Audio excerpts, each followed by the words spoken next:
Hello everybody and welcome back to my sunroom here in East Tennessee. It's April and Snow White is starting to bloom again. Oh my goodness, she's got some huge buds all over her. I actually trimmed this plant back some because she was just so big, so I hope I didn't trim any buds off of it while I was doing that, but I was very careful where I saw evidence of buds growing. I left that part of the plant and I think she looks absolutely beautiful. As you see, I've got her under an LED light here in the back of the sunroom. I had to move her because one of my orchids, my huge Dendrobium phalaenopsis type, it started not doing so well. It just needed some more light than just the LED light. So he's in front of my window now, and I had to move her back here. And this is the cooler part of my sunroom. So I believe she's going to bloom better with the light and in the cooler temperatures. I think that these blooms are just so gorgeous, and in a couple of days they're going to turn pink, or pinkish, I should say.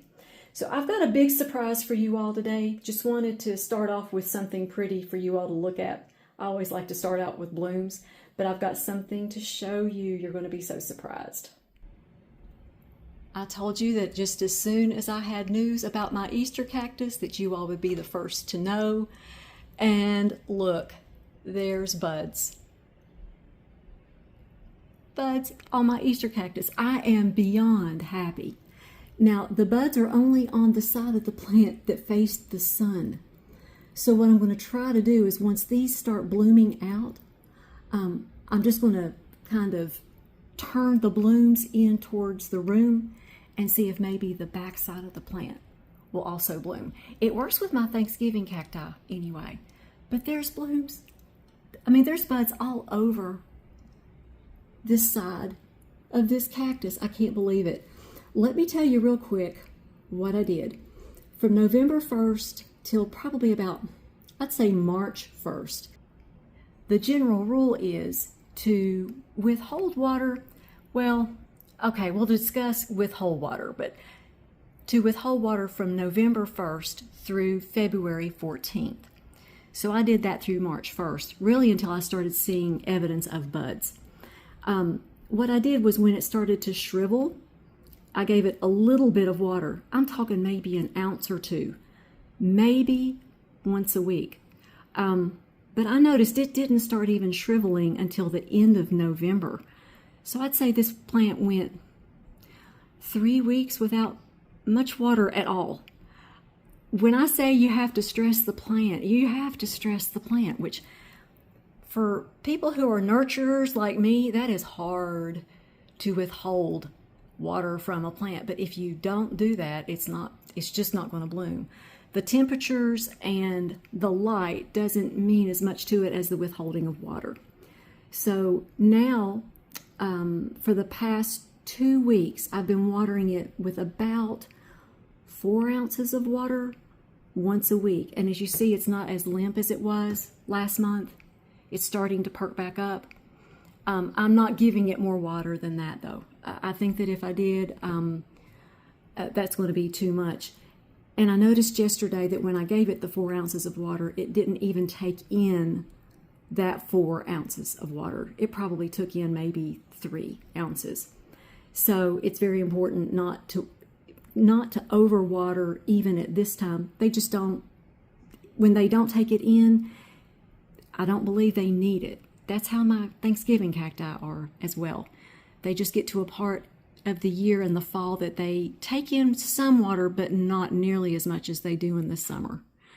So right now it's April, about 4 ounces, 3 or 4 ounces of water once a week, and that's all. Then starting in the summer after it stops blooming, then I'm going to start watering it well, and it's going to perk back up. But I had to show you, I had to share with you what I did, and I hope that helps you all. And here are my newer Thanksgiving cacti that I've had, most of them less than a year. Actually, I've had Paula for about a year. This is the one that Michael McCarthy sent me. This is the Samba Brazil. I'll have it a year next month. And then Sharon sent this to me about a year ago. So yeah, these are about a year old. And this one does not need to be repotted. I repotted that one back last fall or last spring. Whenever Sharon sent that to me, I potted it up because she sent me the cuttings that were already rooted. And then these two, yeah, they need slightly bigger pots. This one looks like a 3-inch pot. I'm going to put that one in a 4-inch orchid pot. And this one's in a 3-inch. That's going to go in a 4-inch pot as well. So I'm going to be using Glacier Gold potting mix and either extra small orchidata bark or small orchidata bark, just depending on which one I have a little bit more of. Both of those are really, really good to just aerate the soil and keep it light. Plus it has some calcium and magnesium in it. I think that I think it's really good for these plants to have that extra calcium and magnesium. So that's what I'll be using. And of course, the supplies that I use come from the Orchid Supply Store, who sponsors my channel. And it is spring now. So if you all have repotting to do, which I do, probably most everybody who grows plants does, when you place your order from the Orchid Supply Store, their information will be in the description box below. Make sure you use my coupon code Amy for a 12% viewers discount, and you get free shipping in the United States, and that's a great deal. And let's go back to Snow White over here. Got to show you the blooms. They're just so pretty. This one is in a large orchid pot. She's not going to go into a larger home than that. I will continue to just trim her back every year because I don't want her to get too huge.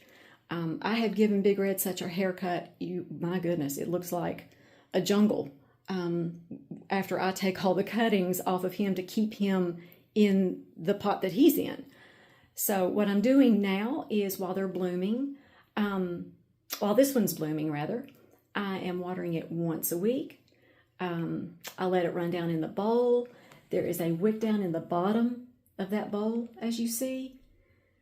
And so what I do is I just put a bowl underneath it, put the wick down in the bowl, and it takes all the water, it wicks all the water away from me.